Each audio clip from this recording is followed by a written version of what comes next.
True Crime Brewery contains disturbing content related to real-life crimes. Medical information is opinion based on facts of a crime and should not be interpreted as medical advice or treatment. Listener discretion is advised.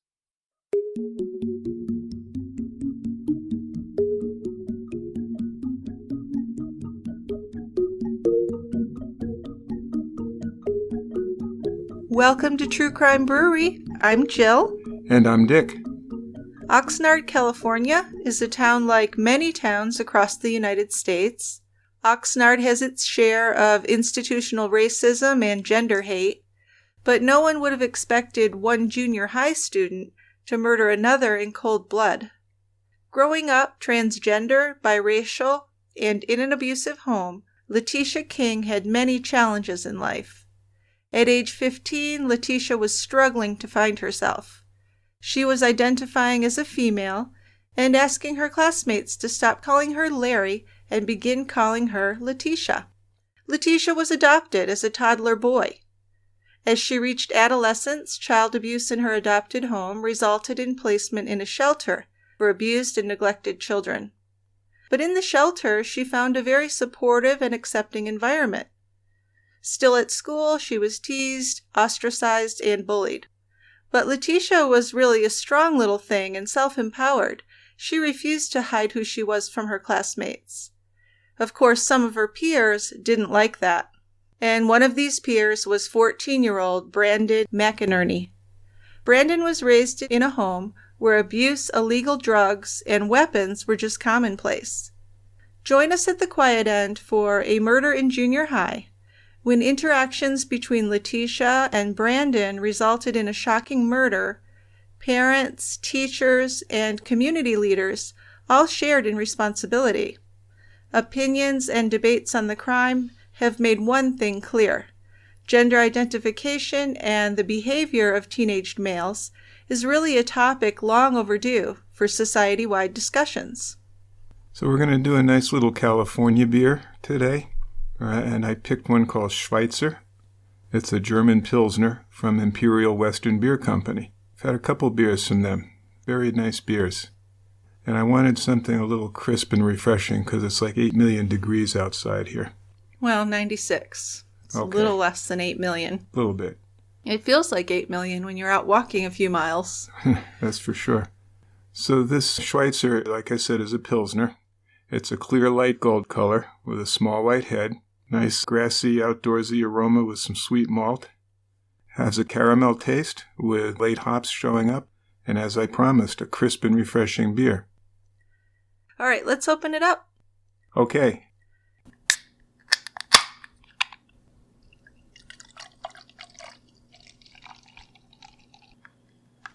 We'll take it down to our air-conditioned quiet end, also known as our office. Okay, sounds good.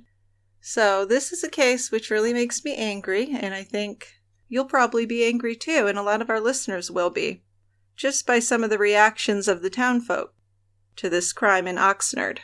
Well, I've already gotten pissed off. Oh, good.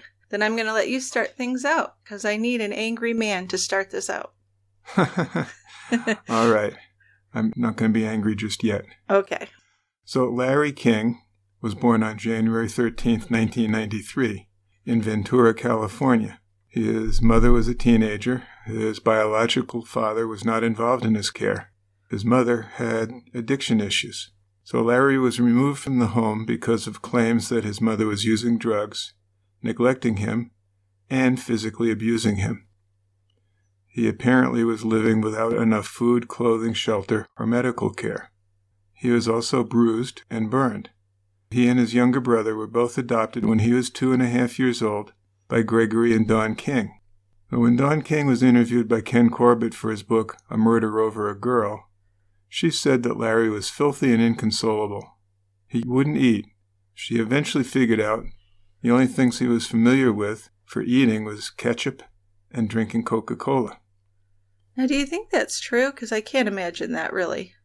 I think it's probably true.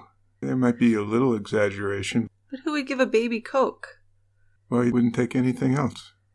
Well, okay. I just think that's really hard to believe, but I guess it could happen. Oh, it sure could. I'm naive about it, I think. I think you're right. I'm going to smarten up. Once he was in his adopted home, Larry had multiple doctor appointments, and he received a variety of therapies. He was given multiple diagnoses and put on a variety of antipsychotic medications, antidepressants, and mood stabilizers. Yeah, do you find that their kids are put on a lot of meds lately, or is it just me? No, I think we like to use meds. Yeah. You know, you're always looking for I don't want to say the quick fix, maybe the easy fix. Because Sure. what this kid needs is intense therapy. Right. And the medications might be somewhat helpful, but they're not the treatment per se. The treatment's going to be psychotherapy. Well, yeah, I mean, I think at such a young age that the medications are more to treat the symptoms and just make the child a little more manageable, a little more comfortable, but really not going to solve the problem. No, it's not. Well, according to the adopted mom, Dawn King, Larry had been diagnosed with reactive attachment disorder as well. And this is the condition like the Russian children that were adopted over here had a lot of, where the kid can't develop a close bond with his caregivers. Yeah, I don't know that it's just Russian kids, but there certainly is a large number of Russian adoptees that had this problem. Right. I think I'm just saying them because that's when it came to light a lot in the media. But as he got older, he developed his own interests. He was fascinated by insects, enjoyed doing crafts, spending time with the family dog, and then he loved to dress up and wear jewelry, which made him different than the other boys. And everyone would agree that Larry was effeminate. He was held back in school, repeating the first grade, and by the time he was in the third grade, the Kings noticed that he was really being bullied by the other students. But in November of 2007, when Larry was 14, he was removed from his adoptive home and placed in a group home and treatment center named Casa Pacifica. So this was a local shelter for abused and neglected kids, and this happened after allegations were made that his adoptive father was physically abusing him. And actually there had been 22 complaints of abuse. The father, Greg, would deny this abuse, but Larry, who from here on out we're going to call Lateisha, told his assistant principal, Joy Epstein, that Greg would get mean when he drank. And there's a lot of evidence and testimonials to go along with the fact that Greg really didn't like that Larry was effeminate and really took it out on him, his anger. So maybe some homophobia, transphobia going on in the adoptive home. Certainly. And it sounds like or appears that he was a pretty mean drunk. Well, yes. So Lateisha was finally removed from that home. And that happened after the Kings filed charges against Lateisha for theft and vandalism and actually had her arrested. And it's believed that the theft here was just Lateisha taking food from the refrigerator in her own home. Because if you're growing up not having enough food, you might hoard some food when there's a lot of it available. And apparently the parents held that against Lateisha as well. Yeah, this sounds like a bit of a mess, though. I mean, there's allegations of physical abuse, and then they arrest the kid or have the kid arrested for food theft? Yeah. There's some disconnect there. Now, by the time she was in the 7th grade at E.O. Green Junior High School, the bullying of Lateisha became much worse. She began going to school wearing women's accessories and clothing, which included high heels and makeup. The school couldn't legally stop Lateisha from dressing and identifying as a female because of a California anti-discrimination law that prevents gender discrimination. But the school did have a dress code. Teachers at the school felt that Lateisha's clothing was in violation of the school code, which disallowed students from wearing clothing that was considered distracting. We can paint that with a broad brush, can't we? Distracting clothing. Well, you know, that law had just passed a short time before this happened, and it didn't seem like all of the staff was on board with this at all, and not necessarily educated on how to deal with such a situation. In fact, among the faculty, there was a lot of prejudice against Lateisha, and she was treated as more of a disciplinary problem than as someone who needed counseling and guidance. So the 8th grade assistant principal, Sue Parsons, did send out a formal notice by email to every teacher on January 29, 2008. So that read, "We have a student on campus who has chosen to express his sexuality by wearing makeup, and it's his right to do so. Some kids are finding it amusing, others are bothered by it. As long as it does not cause classroom disruptions, he's within his rights. We are asking that you talk to your students about being civil and non-judgmental. They don't have to like it, but they need to give him his space. We are also asking you to watch for possible problems. If you wish to talk further about it, please see me or Joy Epstein." Now, Joy Epstein was one of the school's assistant principals, and she was also openly gay. Several teachers would accuse Joy of encouraging Leticia's flamboyance as part of her own political agenda, which I think is just nonsense. Well, I would just ask what the political agenda is. Does she want... To have gay people treated like normal human beings? To have equal rights? Holy cow. Yeah. They're very backwards, and I hate to accuse the town of being backwards, but this school, wow, some shocking things here. So when Lateisha was killed, it was February 12th, 2008, and she was really just beginning to understand and express her true self. We had to give some serious thought here on how we're going to refer to Larry/Lateisha in this episode, so we decided to use Lateisha after we get through talking a little bit about Larry's young childhood. So I hope this isn't too confusing. I feel like we really need a personal pronoun in the English language, which is genderless. But I think it's important, just out of respect, to use Lateisha and she. Well, that's what she was identifying as. Exactly, and that's why we're doing it. So we'll do it that way. Absolutely. That's how I did in my practice. Older kids and teens, depending on what gender role they assumed, that's the pronoun I used. I think that's appropriate. Now, the sad thing is, though, that Lateisha really didn't have any role models or consistent support. And because she was killed at an early age, 15, she never really got to develop into the person that she was meant to be. Yeah, so I think we should take a minute here to talk about Leticia's killer, Brandon Mcinerney. So Brandon was born into this large blended family in January of 1994. His mom, Kendra, had a criminal history and was addicted to meth. In 1993, Kendra had accused her husband, William, who they called Billy, of shooting her in the arm with a .45 caliber pistol. In another incident, Billy Mcinerney choked Kendra after she accused him of stealing some ADHD medication from her older son. So Billy pleaded no contest on the domestic violence charge and served only 10 days in jail for that. But this gives you an idea of what this kid was born into. Yeah, between August 2000 and February 2001, Billy Mcinerney had contacted Child Protective Services at least 5 times with concerns about Brandon living with his mother. In 2001, he filed a restraining order against Kendra, and in 2004, Brandon was placed in the custody of his father. And shortly after that, Kendra entered a drug rehab program. Yeah, and Billy had a special bond with his son, Brandon. Brandon was his golden child, and Billy had some really high expectations for his life. Billy wanted Brandon to join the military and become a special operative or a Navy SEAL, something exciting like that. So Billy kept numerous guns in his home, and he taught all of his sons how to shoot. There were guns all over the Mcinerney house. Billy was even known to give gifts of bullets in the Christmas stockings. Billy's father, William Mcinerney Sr., who Brandon and Billy were living with at the time of Leticia's murder, was also a gun collector. So the house was really overcrowded with 4 adults and Brandon sharing just 2 bedrooms.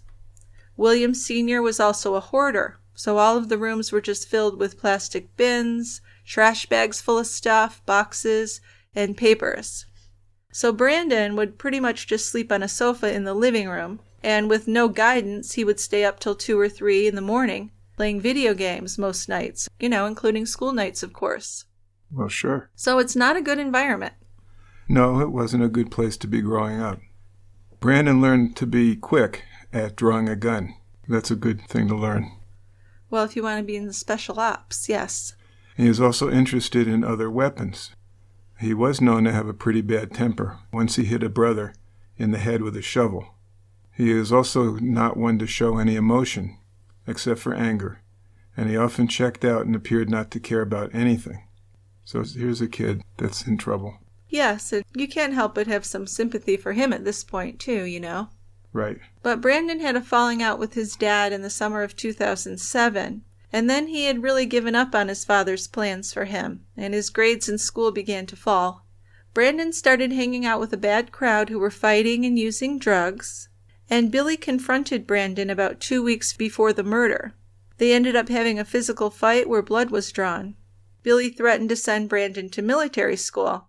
So the night before Brandon murdered Lateisha, Billy told Brandon to start packing his bags for military school.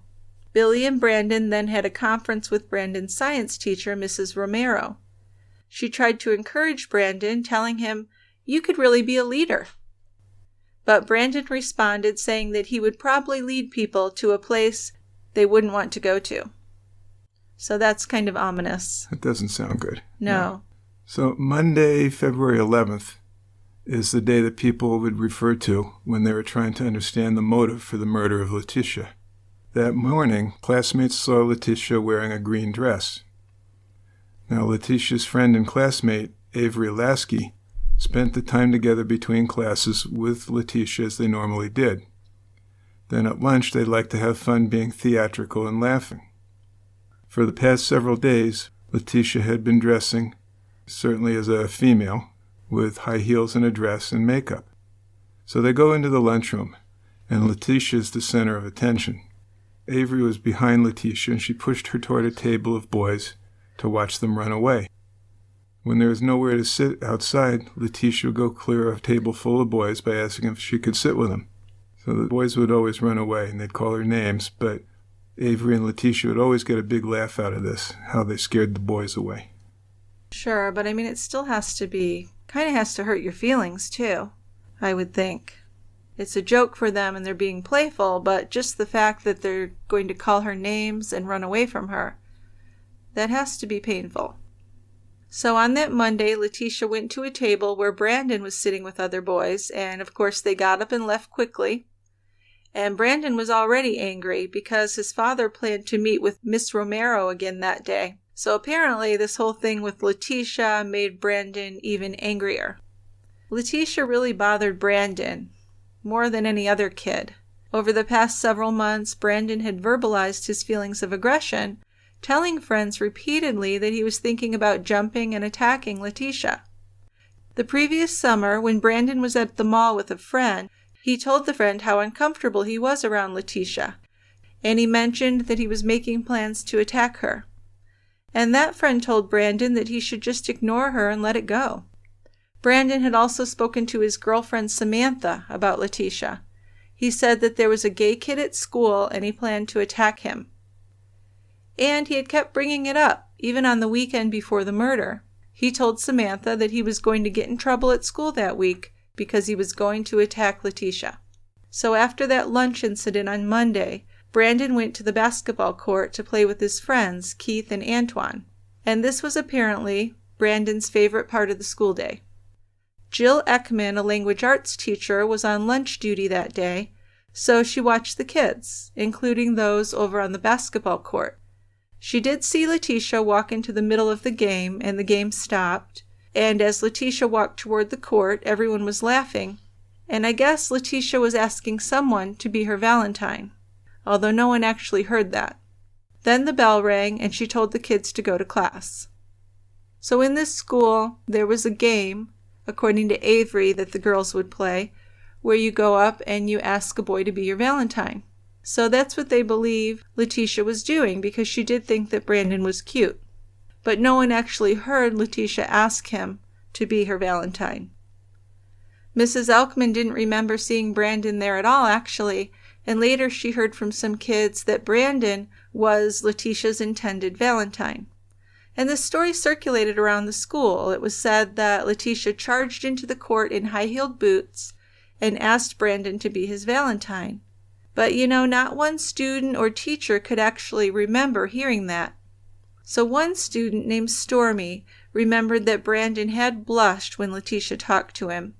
She hadn't heard what was said, but afterwards she did hear Brandon say, "I'm going to kill him." Yeah, so after the science class in the afternoon, Stormy, Leticia, and Brandon were walking to phys ed, which was the last class of the day. Brandon was walking beside his friend Keith, and Leticia passed by them. Brandon glared at her, and Leticia responded saying something that ended up with the word baby. Now, there's lots of different interpretations. It was either "what's up, baby?" "What's wrong, baby?" "Don't be such a baby." No one knows for sure. Right, but he turned red and didn't like it, obviously. And Keith said he knew that Brandon was angry, but Brandon didn't say anything right there, and there was no altercation. Then he seemed to be his normal self in phys ed class. But as Avery was leaving the school that Monday, Brandon came up to her, and he told her to say goodbye to Leticia because she wasn't going to ever see her again. And then he smiled and ran off. So he was telling people his plans. Nobody was just taking it seriously. They didn't think he meant it. No, right? Of course not. You usually don't. Because he had already reportedly announced his intentions to attack Leticia, both before PE and after PE. Yes. So that didn't happen. Then he tried to get a group of guys together to ambush Leticia, but no one wanted to be part of that plan. So as Brandon's walking with Keith toward the front of the school, where Brandon was going to get picked up by his father, he told Keith that he's going to bring a gun to school the next day. First, Keith thought, no, he's just kidding. Keith told him he wasn't going to bring a gun. Brandon said he was. So this made the threat seem a little more serious to Keith. Well, yeah. I think that when someone says that, you really need to report it. But Keith didn't. Brandon was his friend, and he thought he was just, talking. But Leticia had only been dressing in a feminine way for about 2 weeks before she was killed.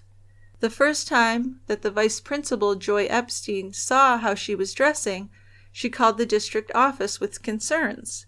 She was told that they could not discriminate. If the girls were allowed to wear makeup, then Leticia could wear makeup. There was that law that had recently passed in California regarding not discriminating based on gender identity or sexual identity in the educational environment. So Epstein called Leticia into the office and told her that she could wear makeup and she could accessorize her school uniform, but she added that it was going to be very difficult. And she said, well, if you can get through it, more power to you. So the whole burden of dealing with bullies or kids that don't understand is placed on this child, Leticia. And it seems like instead of holding bullies accountable for their behavior, or at least educating them, what they did is they just put it all on the back of this child. Yeah, well, that's the amazing thing to me. I mean, I know this is, 12 years ago, but doesn't appear to have been any discussion at the school of how to deal with Leticia. And it's just, you made this choice, you're stuck with it. Pretty much. I mean, the email was sent out, but there was no follow-up with it. And it didn't offer any specifics. Right. And there wasn't anything like an assembly to talk about transgender kids? Yeah, I mean, like they that? really needed education for sure. Yeah. Starting with the faculty. Right. That would be a good place to start, right? Because they were terrible for the most part.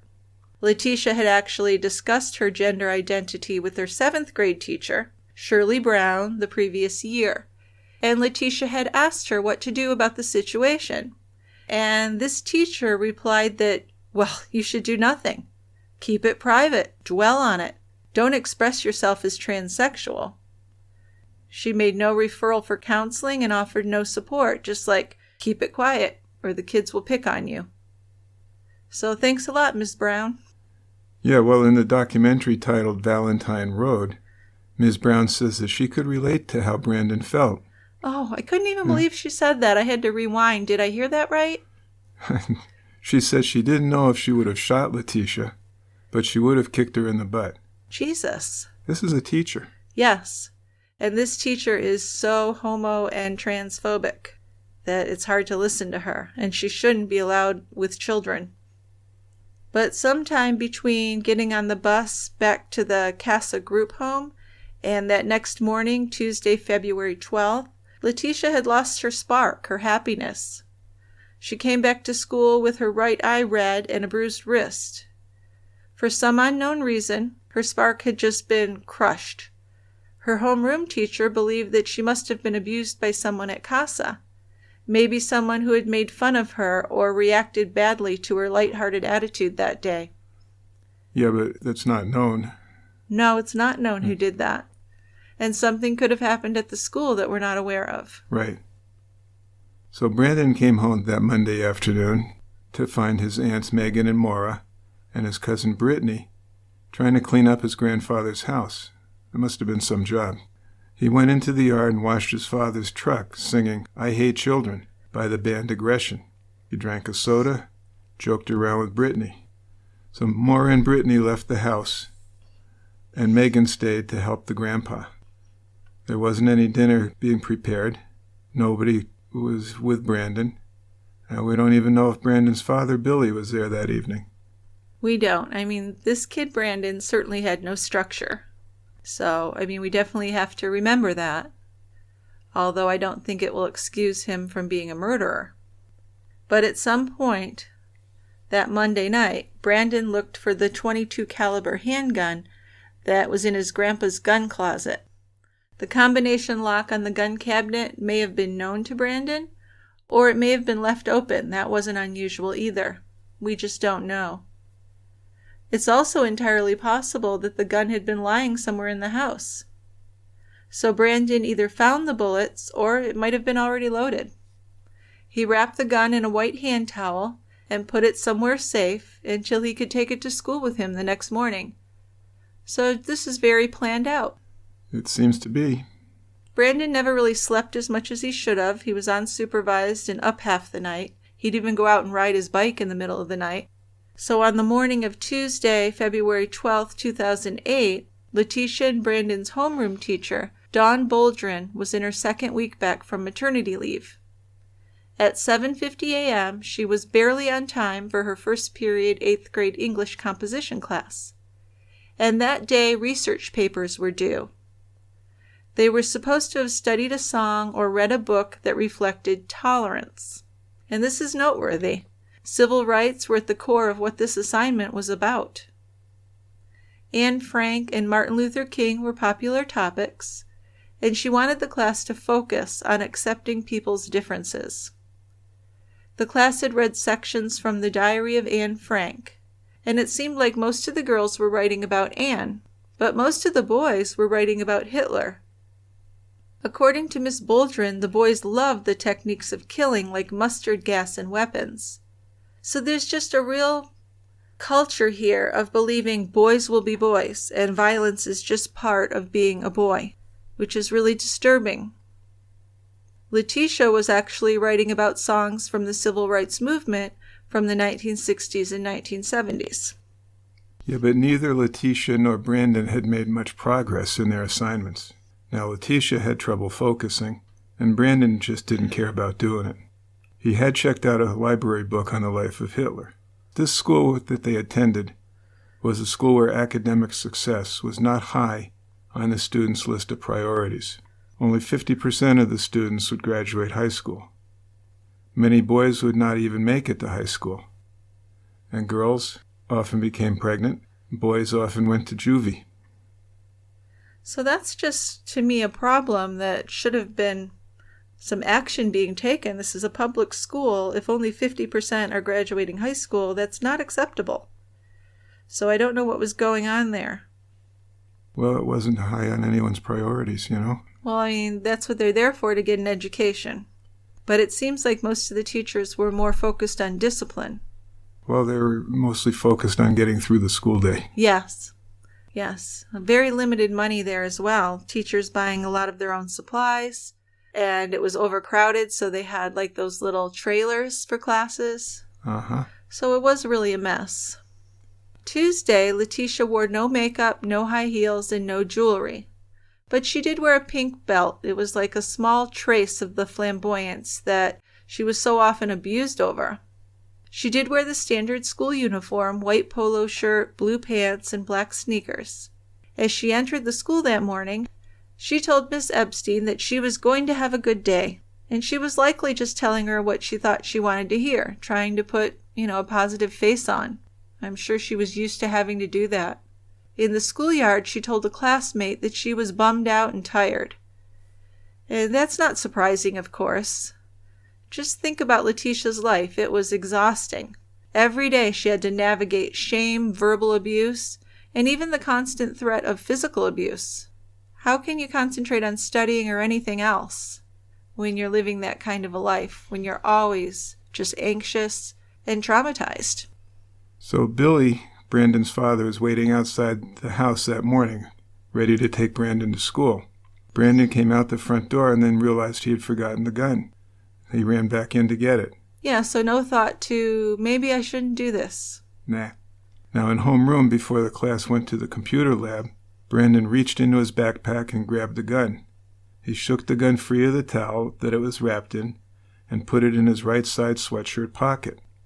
Yeah, Ms. Boldrin told the class that they were behind on their research papers, and she wanted them to gather their things and follow her to the computer lab. As they walked to the computer lab, Lateisha was beside Ms. Boldrin.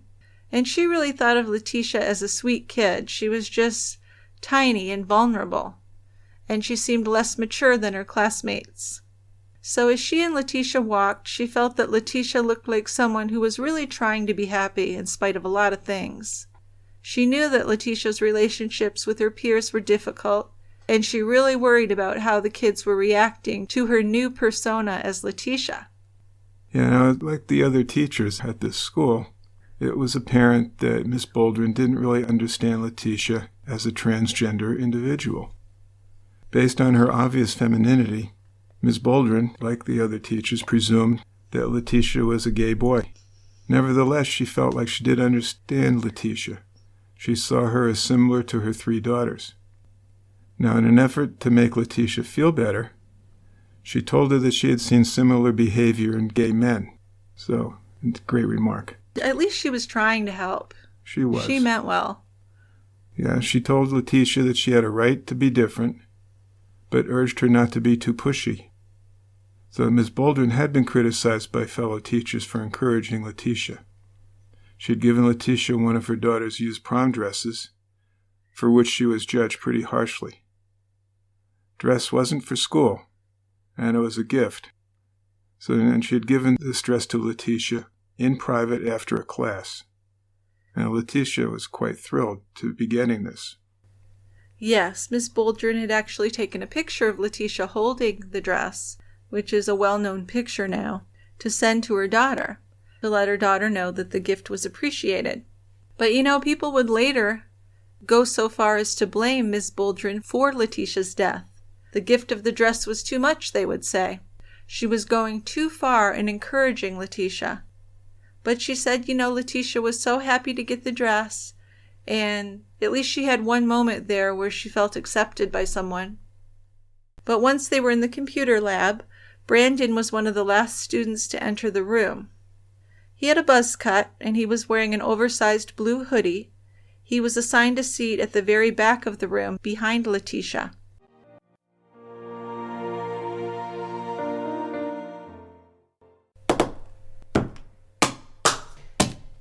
Dick, why are you smashing your headphones to bits?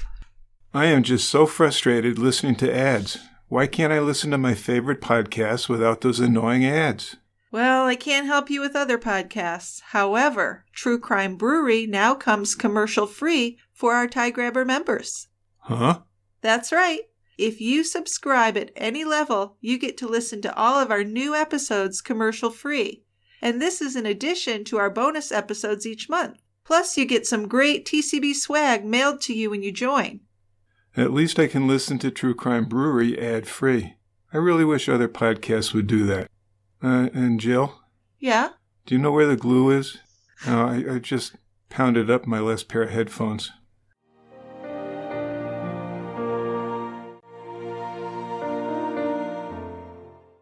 Lateisha pulled a handful of papers from her backpack and arranged them on her desk, and she wrote Lateisha at the top of one page. Brandon was directly behind, pretending to read his book on the life of Hitler. Now at home, Brandon had access to this video called Tactical Readiness, shooting in realistic environments.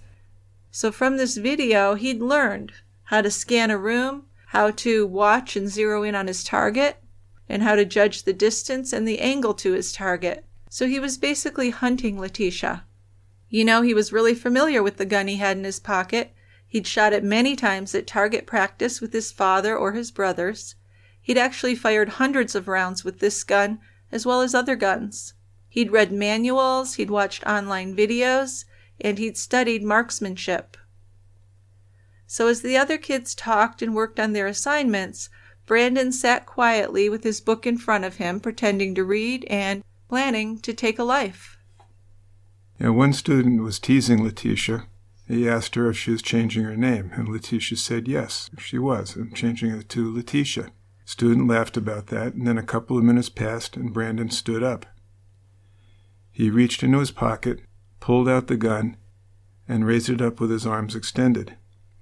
He lined up his sight and pulled the trigger. Ms. Broderick saw Brandon with the gun, and she made eye contact with him. And then he pulled the trigger again and shot Lateisha with the bullet entering the base of her skull. So after all this, the police had obtained a warrant to search Brandon's grandfather's house, and the grandfather's room had 2 long guns, and there were numerous handguns. There was also a large bag of ammunition on a shelf in the room that Brandon shared with his father. Overall, they found 15 guns in this home, and they also found some Nazi white supremacy materials. Lateisha was also biracial, but you know, white supremacists are very anti-trans and anti-gay as well. Yeah, well, they're anti-most everything. Yeah, anti-everything but white men, I guess. So the morning of the shooting, Brandon had called his mother at 7:45. She hadn't answered because she was planning to call him back later, and Brandon didn't leave a message. This phone call occurred before the shooting that happened at 8:30, or just before 8:30. The Ventura County Chief Medical Examiner, Dr. Donald Hoagland, performed Leticia's autopsy. He wasn't able to determine which of the 2 shots came first. Gunshot number 1, as he identified it, fragmented as it pierced Leticia's skull, just above the base of the skull, and it moved left to right through the occipital area of the brain. And fragments from the bullet tore into other parts of her brain.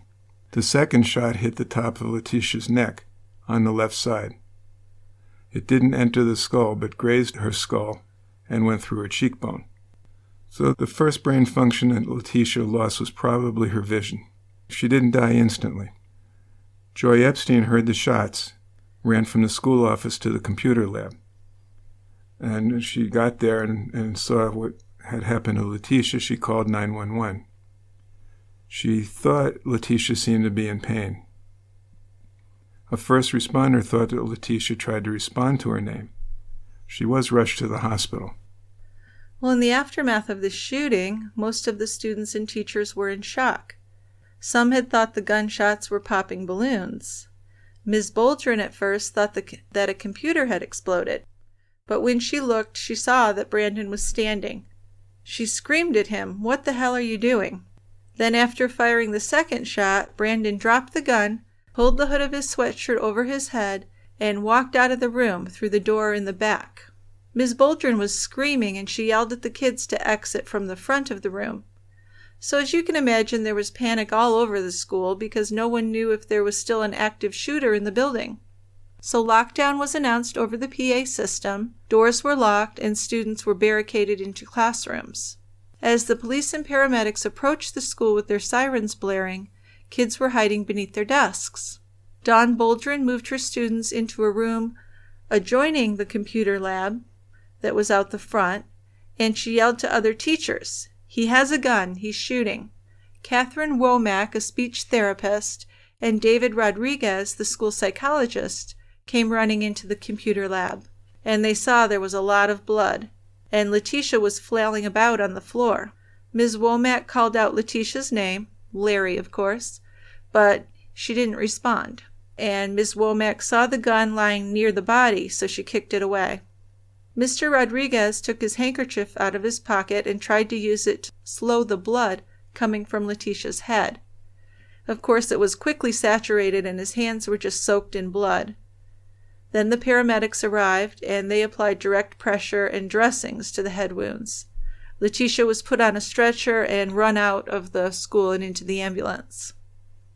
After Brandon left the school, he walked along the edge of the nearby McCarty Park and crossed a concrete ravine toward his neighborhood. He called his father, Billy, from his cell phone, and this was at 8:36 a.m. He told his father that he was going to be arrested, but didn't say why. Then Billy called Brandon's mother, Kendra, to tell her that Brandon had been arrested. He knew that there'd been a shooting, but he didn't know exactly what had happened. Yeah, but Brandon got arrested just 10 minutes after the shooting. He hadn't even gotten home. He got to about a half a mile from the school when officers found him walking and using his cell phone. They pulled up beside him in their cruiser and asked to speak with him. He looked at them and replied that he was the one who shot Lateisha. And according to the arresting officer, Brandon didn't show any remorse for what he had just done. Well, apparently he was quite robotic. What do you think about that? Does that mean he didn't give a shit? Does it mean that he was in shock?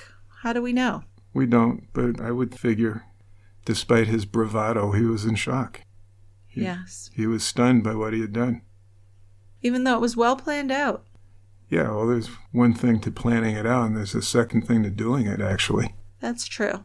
Well, video from his initial interview, which was with Detective Mike Young, and this was less than an hour later, shows Brandon answering questions in a very emotionless way. He just said yes, sir, and no, sir, and they didn't discuss the shooting at all. So photos were taken, and his hands were tested for gunpowder residue, and his clothes were taken as evidence. And at first, the police weren't sure if Lateisha would survive or not. So Brandon's parents, Kendra and Billy, were at the station, and they were just freaking out. They cried and screamed when they heard what had happened. Brandon was allowed to see them for a few minutes, and he told them what he had done. So Dawn King, Lateisha's adopted mother, who he was no longer living with, was out running errands when she saw police cars were racing to the junior high school. So she had 2 children, Lateisha and her younger brother, Rocky, who attended that school. So she followed the cars and made her way over to a policeman outside of the school. And when she finally told him who she was and that she wanted to know what was going on, she was told that Lateisha had been shot and rushed to the hospital. The school was in lockdown, but they were able to find Lateisha's brother Rocky, and the police had to transport Dawn and Rocky to the hospital because she was in no condition to drive.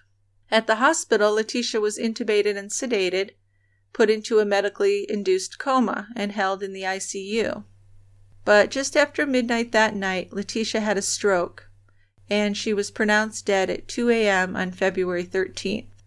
Many of her organs were donated, and the Kings tried to make themselves feel better by telling themselves that Lateisha had saved 7 lives, including a 10-year-old girl who received her heart and lungs on Valentine's Day.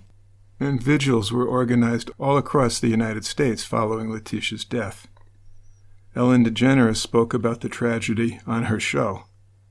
Then there was 1,000 students from the E.O. Green School District who marched to pay tribute to Lateisha on February 16th, and this is just a few days after the shooting. A new diversity education bill was introduced, and this requires mandatory classes on diversity and tolerance in all California school districts. Well, that seems like a good idea. Right. But what was hard for me is the teachers showed a lot of sympathy for Brandon. I mean, in some cases, more sympathy for Brandon than for Lateisha. I understand that Brandon was a child, but still, he's not the one whose life is over. No, he's not. So one teacher said, "We failed Brandon. We didn't know the bullying was coming from the other side. Lateisha was pushing as hard as he could because he liked the attention." Of course, she called him Larry. Hundreds of kids from the school signed a petition requesting that Brandon be tried as a juvenile. So there's just so much support for Brandon, even though they would concede that this was premeditated.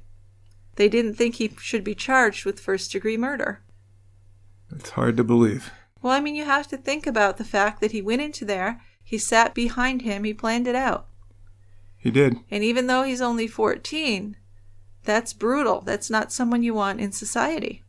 And I can really understand that a lot of this was from the way he was raised, and it's not his fault, you would think. But still, it's not something that is acceptable in society to have someone like that.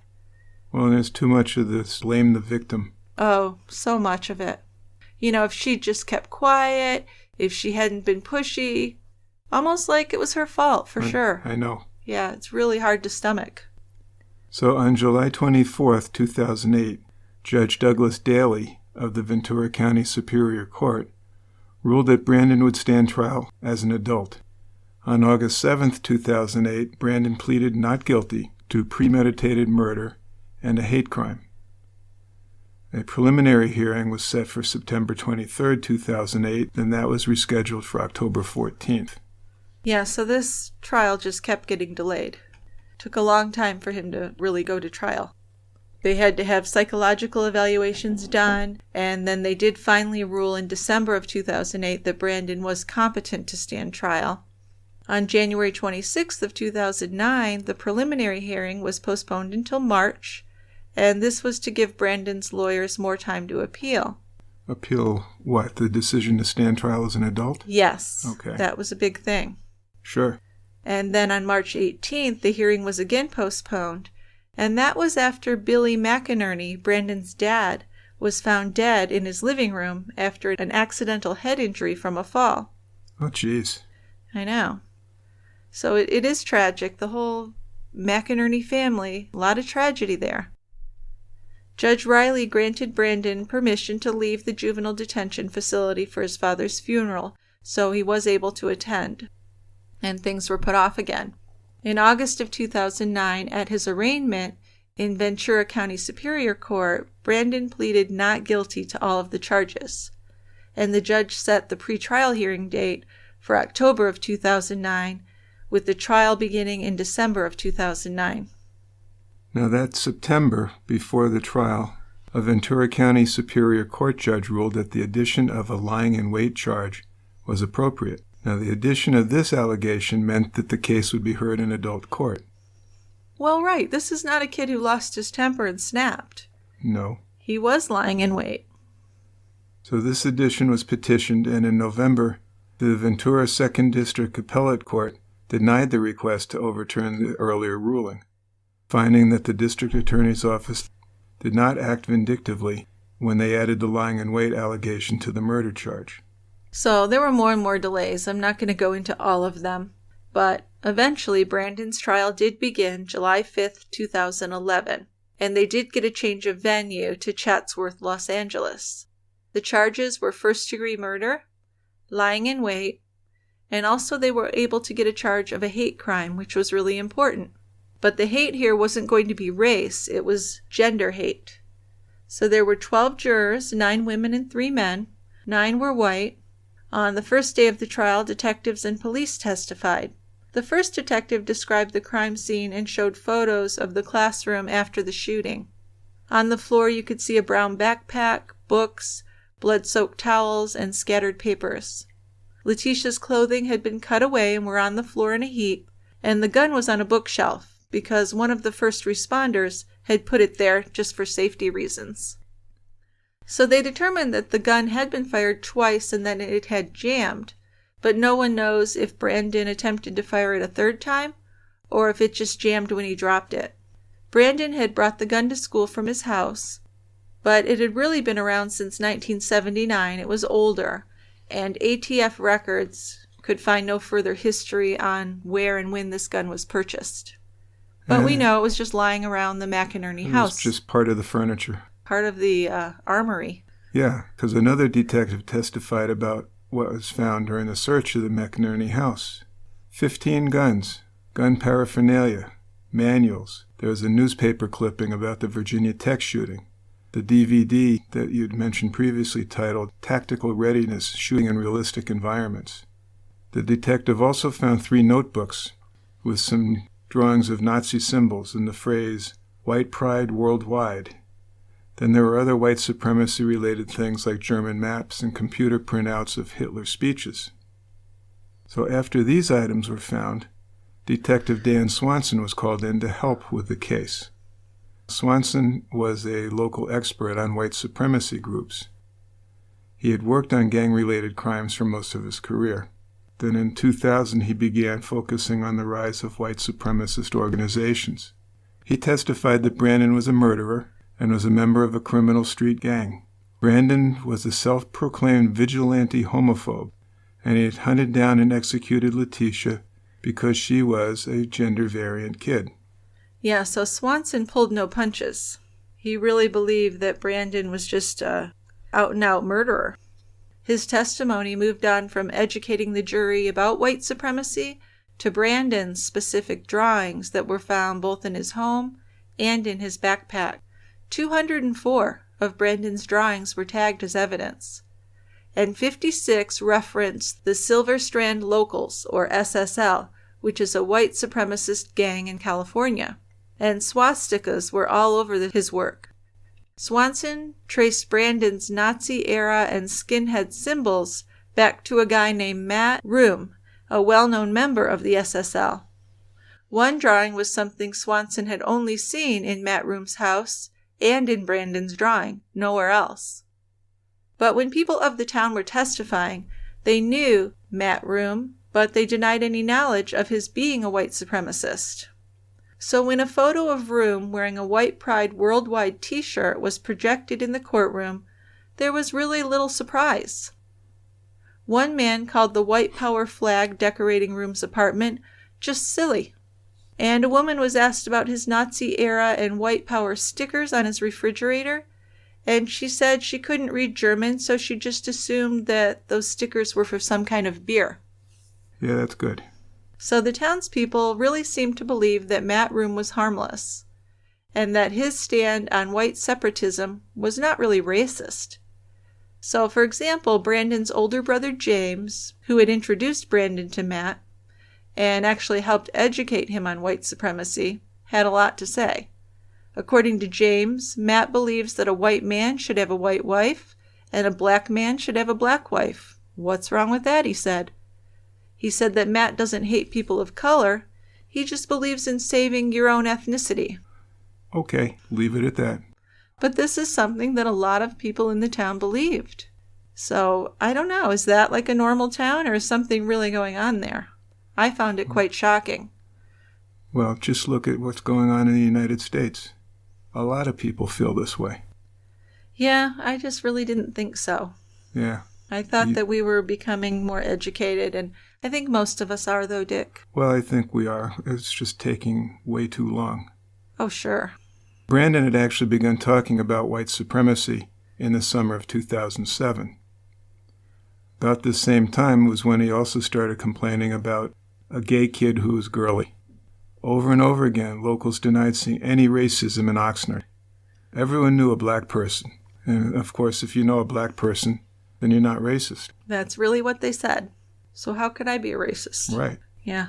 Well, over the course of the trial, 98 witnesses testified, and most of them really talked about Brandon's motive. That was the hot topic in the whole trial. The prosecution claimed that Brandon hated Lateisha and had planned to kill her due to Lateisha's perceived gender or sexual orientation. The testimony of school friends and teachers highlighted the teasing suggestions that Lateisha had made towards Brandon and the tension between the two leading up to the killing. But there really wasn't a lot of tension there. Lateisha was pretty much just playing around. This was a kid. This wasn't like some 40-year-old prostitute. It's just crazy. Yeah, but Brandon's defense attorney said in his opening statement that the killing was an unnecessary tragedy that happened because a 14-year-old boy had been pushed to the brink emotionally. Can you believe that? He was sexually harassed by Lateisha. He acknowledged that Brandon had shot and killed Lateisha, but the attorney said it was voluntary manslaughter committed in the heat of passion. Well, I know, that's his job. He's the defense attorney. That I understand. I really do. But these other people who are believing it are upsetting. This was so planned out. There was nothing about the heat of passion here. Yeah, now, according to the defense, Lateisha's feminine life was sexual harassment, and this provoked Brandon to commit manslaughter. So just her being who she was sexual harassment to him. What kind of fucked up logic is that? Looking and behaving like a sexually curious girl, according to the attorney, was what brought on the crime. So they're blaming the victim. Brandon's defense was that he hadn't killed Latecia because she was gay, but because she targeted and harassed him repeatedly. And in this version, this alternative universe version, Latecia was made out to be the bully. The boys in the school were afraid of Latecia because she taunted and teased them. And, I can see why the attorney would try and make up something like this, anything to save your client, pretty much. But when school teachers say it, it's so upsetting. School teachers blaming one of their students, this tiny little student, who didn't hurt anybody. It's terrible. So there was a psychologist hired by the defense. This was Dr. Donald Hoagland. And wow, was he full of shit. He told the court that Brandon had felt squeezed and disgusted when Latecia sat at his lunch table on Monday, February 11th. As if, what other option did he have?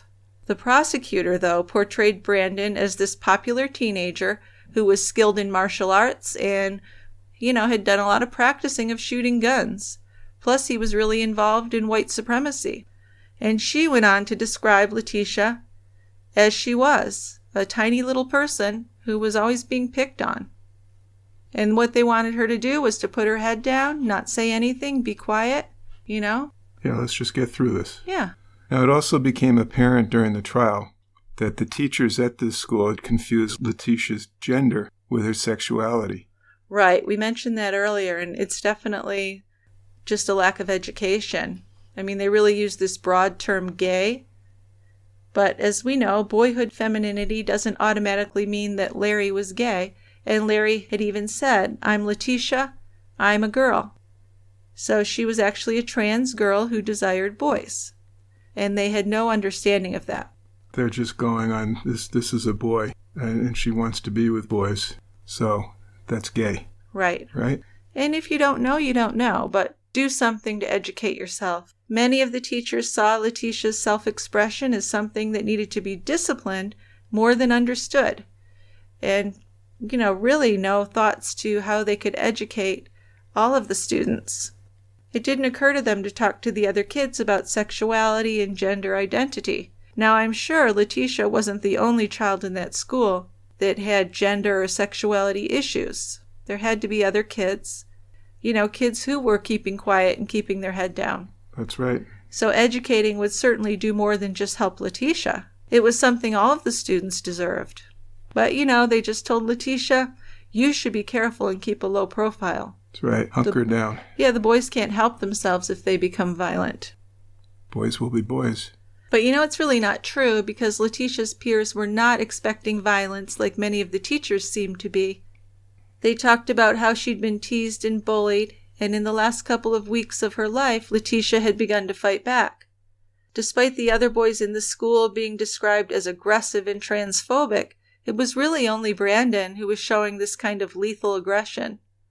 Remember when he tried to get the kids to help him attack Latecia that Monday? The other boys backed away and didn't want anything to do with it.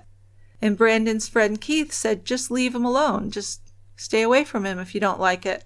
And not one of these kids ever heard Latecia say anything that would be considered provocative or sexually inappropriate to call it sexual harassment. And no one described her as someone they were afraid of, even though Brandon's attorney was trying to say that Brandon was afraid of Latecia, which is just hilarious if you look at their pictures. Latecia was just a tiny, gentle person. Prosecution did have a rebuttal witness to the defense's hired psychologist. Dr. Chris Mcinerney focused on the 19 hours between the incidents at school on Monday and the murder on Tuesday. Premeditation, he said, showed a criminal presence of mind. It was predatory violence that was fantasy-driven, as Brandon went over and over his plan to murder Latecia. Even if what Latecia did would be considered sexual harassment, which it wasn't, complete stretch, Brandon still did not show a normal response to that. Exactly. So to show that Brandon did have a rage problem, videos of him in juvie attacking other kids, apparently unprovoked, were shown. And in the videos, you can see other kids either eating lunch or hanging out, and they may have exchanged words. There's no audio on the video. But Brandon just pummels them, runs after them, and just starts beating on them. So definitely a kid full of rage. Now, is this rage a result of the way he was raised? Probably. But does that make it okay?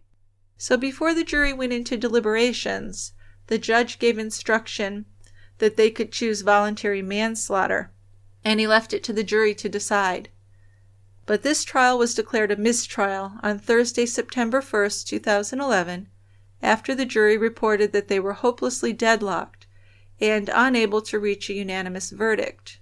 They had been deliberating for 6 days, and they'd taken 4 votes, and the last vote was still very split between 7 jurors voting for voluntary manslaughter and 5 jurors voting for either first-degree or second-degree murder.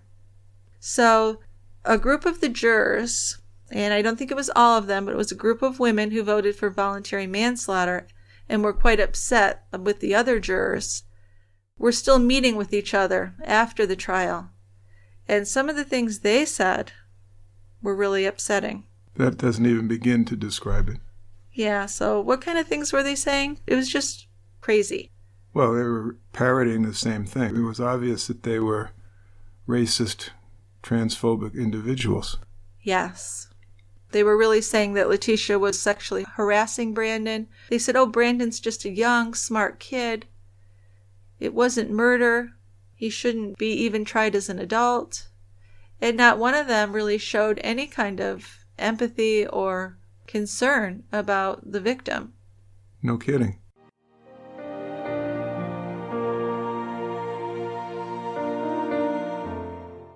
The district attorney's office announced that they intended to retry Brandon, and a hearing was scheduled for October 5th, 2011. For the second trial, the prosecution dropped the hate crime charge.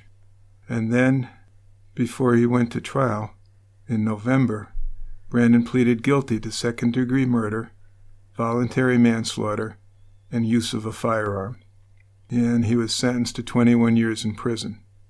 First in a juvenile facility, and then when he turned 18, he would be in a regular prison. And he's currently imprisoned in the California Correctional Center. Right. And he can't get any early release or parole. That's part of the deal also, because they took the hate crime charge out. But you know, if you look at that video, Valentine Road, Brandon graduated high school in prison. His family was all there hugging them and like having a party. And Lateisha can't do that. So when he's like 40, he'll be free. Under 40, right? He'll only be 35. Yep. And Letitia's never coming back. So it seems at least like a fair sentence to me. I don't think that he should have gotten less than that.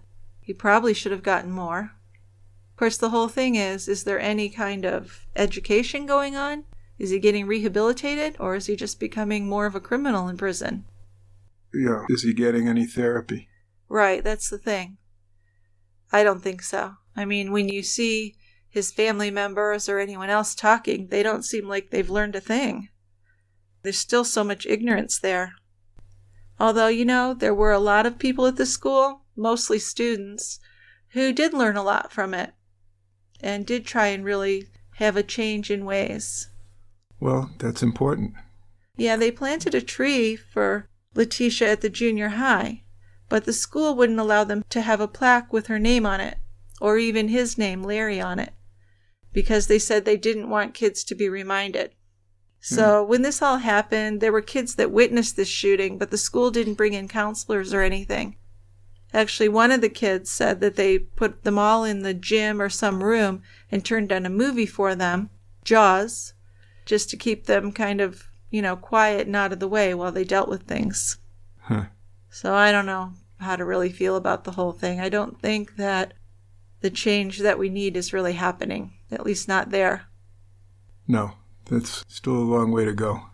So our sources for today's episode include a book, A Murder Over a Girl, written by Ken Corbett, a Newsweek article from July 18th, 2008, Gay and Murdered in Junior High.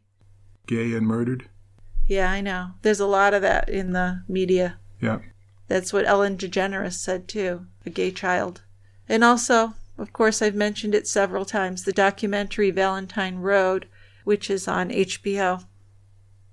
TCB's music was written and produced by Tristan Capel. If you'd like to hear more of Tristan's music, visit www.tristancapel, that's 2Ps1L.com. If you enjoy our podcast, we'd really appreciate you taking a few minutes to leave us a review, either on iTunes or wherever you listen to the show. Also, a reminder that if you're in the market for a t-shirt, a mug, a tote bag, any kind of little thing, and you'd like to have our logo on it, visit the store on our website, tiegrabber.com. So you can be out in public showing your affiliation for the brewery, the True Crime Brewery. That's the place to be. Absolutely. So let's move on to our feedback segment now. If anyone has comments on a case or a suggestion on a case you'd like us to cover, please send your feedback to truecrimebrewery@tiegrabber.com, or even better yet, leave a voicemail on our website, tiegrabber.com. Okay, we've got one voicemail and 2 emails for feedback. So we'll do the voicemail first. This is from Amy, and she has a case suggestion. Hey, Dick and Jill, this is Amy from Alaska. I wanted to share with you about a BBC documentary I recently watched on YouTube. It's called Madness in the Fast Lane, about twin sisters Sabina and Ursula Eriksson. It features unsettling CCTV footage of the twins hopping over a guardrail and running into a busy freeway without hesitation. Cars attempt to swerve out of the way to avoid them. However, they were unable to escape the fenders of the speeding cars, and both were hit by traffic. When police paramedics arrived, things only got worse. While standing next to the twins on the side of the road, Ursula, one of the twins, suddenly dashed back into traffic as an officer tried to stop her. She managed to get out of his grip and was struck by a car, on camera again. Then seconds later, Sabina, the other twin, darted into traffic. Her body slammed into an oncoming car, rolled on the hood, and flung into the air before smashing onto the roadway. But once again, Sabina got right back up and rushed into the center median and jumped out in front of a semi. Surprisingly, both twins survived these incidents and were taken to a hospital for treatment and evaluation, but not without putting up a fight. The duo fought police and paramedics, insisting someone was trying to take their organs, and shouted at the individuals who were trying to help them. Following the shared psychotic episode, Ursula was hospitalized in a mental facility for 3 months. Sabina, on the other hand, was released back into society shortly after, and within hours of her release, she would murder a man. You can find that on YouTube, and thanks. I love your content. Keep doing what you're doing. Bye. Now, the interesting thing, the person that was murdered was just this random stranger that was encountered on the road. This sounds familiar. I might have heard something about this, but I'd definitely like to watch the documentary. Yeah, we'll check that out. And the reason I looked at it, or I'm looking at it, it seems to be an example of folie à deux. Both twins have the same madness, kind of like you catch it from each other. Is that a thing? Folie à deux? Yeah, I never heard of it. You probably If I have, I've forgotten. Okay. Yeah, it's a real thing. So I thought that'd be interesting. I'm looking around and seeing if we can find enough material to do the case. Yes, well, has the sister who murdered been tried and everything? Because if it's completed, it's pretty easy to find the documentation of it. Yeah, this happened a few years ago. Okay. Thank you, Amy. That sounds fascinating. So next we have a case suggestion from Leslie. And Leslie says, as someone who's attended both nursing and mortuary schools and attended many forensic conferences as part of my schooling and yearly continuing education, I always enjoy hearing the medical facts in your podcasts, particularly by people as qualified as yourselves. Although I'm currently living in New England, I would like to suggest a case from New York State, where I am originally from. The case I want to suggest is Kendall Francois, a lesser-known serial killer from Poughkeepsie, New York. It has some very interesting twists and turns. This man lived in a house with his parents and his sister. He also kept the bodies of women he killed in this house with his family. Family said they had no idea the bodies were in the house. Working at a local hospital at the time and hearing from police officers about the conditions in the house, it's complete and utter nonsense that they didn't know about the bodies. Thank you for the great job you're doing. Be well. Well, thanks, Leslie. So that sounds really fascinating, too. Well, I like the part from Leslie about how there were these bodies in the house that nobody knew anything about. And he was convicted of killing 8 women between 1996 and 1998 in the Poughkeepsie area. So you would think with upwards of 8 bodies in the house decomposing. That's madness. They should have known something was going on. There had to be some odor. Well, some people are nuts. That's all I can think with the family. They must have been crazy and filthy, right? Yeah. You'd have to be. So we'll look at that. Absolutely. That sounds really fascinating, too. So our last email for today is from Joyce. Yeah, Joyce says, I love this podcast. Jill, you make me laugh with your ability to cut through the BS and call life as you see it. I'm a kindred spirit. Thanks, Joyce. I like that kind of no bullshit attitude. Yeah. And I have a suggestion for you. David and Stephanie Stevens of Hattiesburg, Mississippi. He was a cardiothoracic surgeon who died mysteriously. His second wife, with whom he was having an affair while he was still married to his first wife, was convicted of his murder. While he was having this affair, once his first wife found out about the affair, she killed herself in the driveway of their home. That's sad. Although what I was reading on that, I'm a little suspicious of that. Supposedly, she threatened to kill herself and had a gun, and he talked her out of it, and as she was walking to the house, she tripped, and the gun went off, and it hit her head, and she died. It just sounds a little hokey. That sounds a little like it could be suspicious. Anyway, there is a Dateline or 48 Hours episode on it, maybe a Snapped, and this looked fascinating. So here's this hotshot surgeon having an affair. His wife died at her own hand, or maybe someone else's hand. Right. A year later, David and Stephanie got married. 5 years into the marriage, David died. He had diabetes and wore an insulin pump. He also had hepatitis C. But Stephanie was convicted of killing him by putting an anesthetic and a muscle relaxant in his insulin pump. Well, it's horrible, but kind of clever, I have to say. That's exactly what I thought. Isn't that horrible? And I said, hey. It's pretty clever. This is pretty interesting. Yeah. And her defense was that he was depressed and he would try to kill himself. But they convicted her. And 3 years into her sentence, she developed pneumonia and died. So there isn't anyone left in this affair.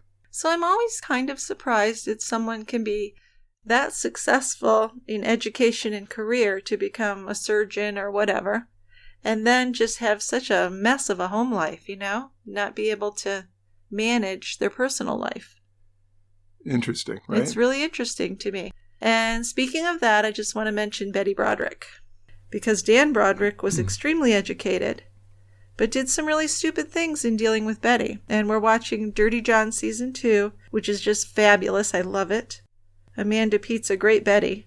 And for those of you who are members, we're thinking that we're going to watch that series and we're going to podcast about it, because I just can't get enough of Betty. And a lot of our listeners still write to us about Betty. We still get a fair amount of interest in her. That's just a case that fascinates most people. And it's just so well done in this, what would you call it, a docu-series or docudrama? Let's call it a docudrama. Yeah, it's just great entertainment. And I don't know if it's because I'm kind of quarantined here and I'm just really hungry for entertainment, but I love that show. So it might be a reason to become a member also if you're not, because that's something I hope to do by July. I think there are 3 episodes left, so maybe we'll do it in 2 phases, a part 1 and a part 2. Just chat about them, nothing serious, but just kind of talk about it. It's interesting. Very interesting.